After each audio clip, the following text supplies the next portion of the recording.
Hey tout le monde, j'espère que vous allez bien. Bienvenue sur ma chaîne YouTube. Pour ceux qui ne me connaissent pas, je suis Zedel Makeup et sur ma chaîne YouTube, on parle de beauté autant pour les hommes que pour les femmes. Toute cette série pour savoir comment se maquiller pour les débutants, c'est autant pour les hommes que pour les femmes. Aujourd'hui, c'est l'épisode 3 de cette série où on va apprendre comment faire un contour. Si vous n'avez pas vu les deux autres épisodes précédents, où on a appris à mettre du fond de teint et de l'anti-cerne, je vous laisse aller les regarder juste ici. Et si comment apprendre à mettre du contouring vous intéresse, je vous laisse avec la suite de la vidéo.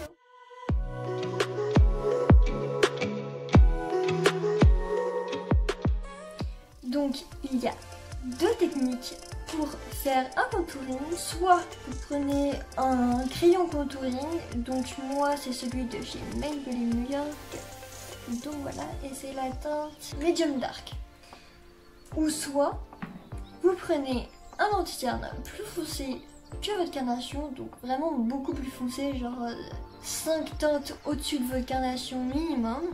Donc pour vous montrer bien la différence, je vais faire ce côté-là avec le crayon contouring de chez Maybelline, et de ce côté-là, je ferai avec l'anti-cerne de chez Emma. Donc on passe à l'application.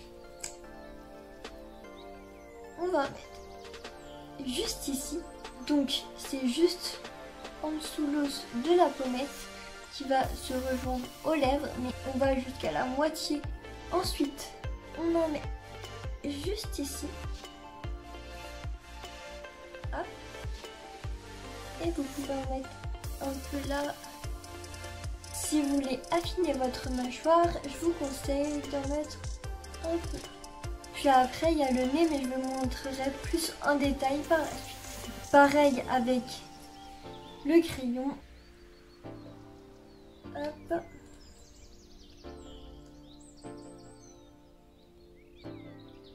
Un peu là, un peu là et un peu là. Vous voyez, c'est pas du tout la même couleur en plus. C'est pas la même carnation. Une fois que vous avez fait ça, on vient prendre un beauty blender et on va venir estomper tout ça en faisant des petits mouvements comme ça.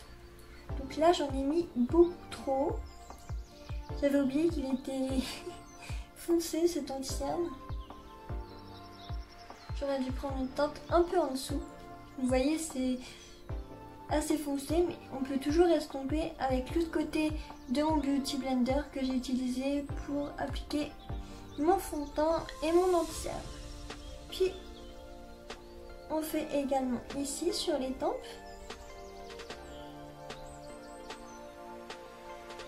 La mâchoire.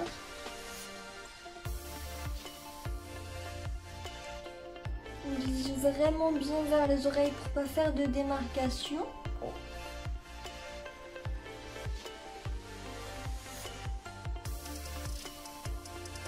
Du coup, je fais la même chose de l'autre côté. Oh bah, ça s'exprime beaucoup mieux. C'est vachement plus naturel quand même. Vous voyez la différence un peu, là c'est beaucoup plus marqué que l'autre côté. Après ça dépend, si vous voulez un make-up chargé, donc vous faites ça. Et si vous voulez un make-up plus naturel, vous faites ce côté-là.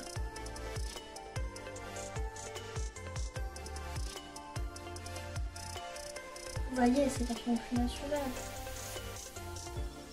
On adore.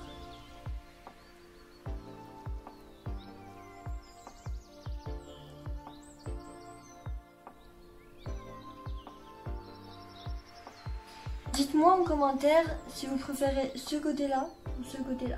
Je viens faire le contouring de mon nez. Donc ça c'est pour affiner le nez. Hop, je vais en mettre un peu là.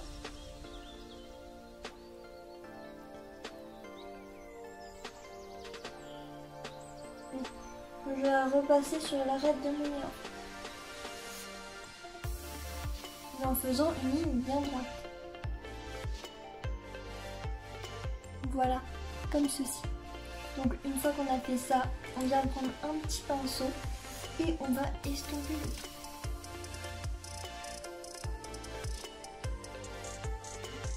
J'ai estompé grossièrement. Vous voyez que là c'est beaucoup trop foncé. Le Beauty Blender va nous aider beaucoup parce que il va estomper beaucoup plus.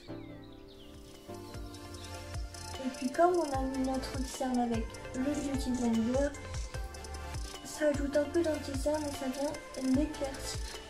Et voilà. Donc voilà, le 3e épisode de cette série est terminé. Donc on se dit à dans 2 semaines pour le 4e épisode qui sera comment poudrer son teint. À bientôt!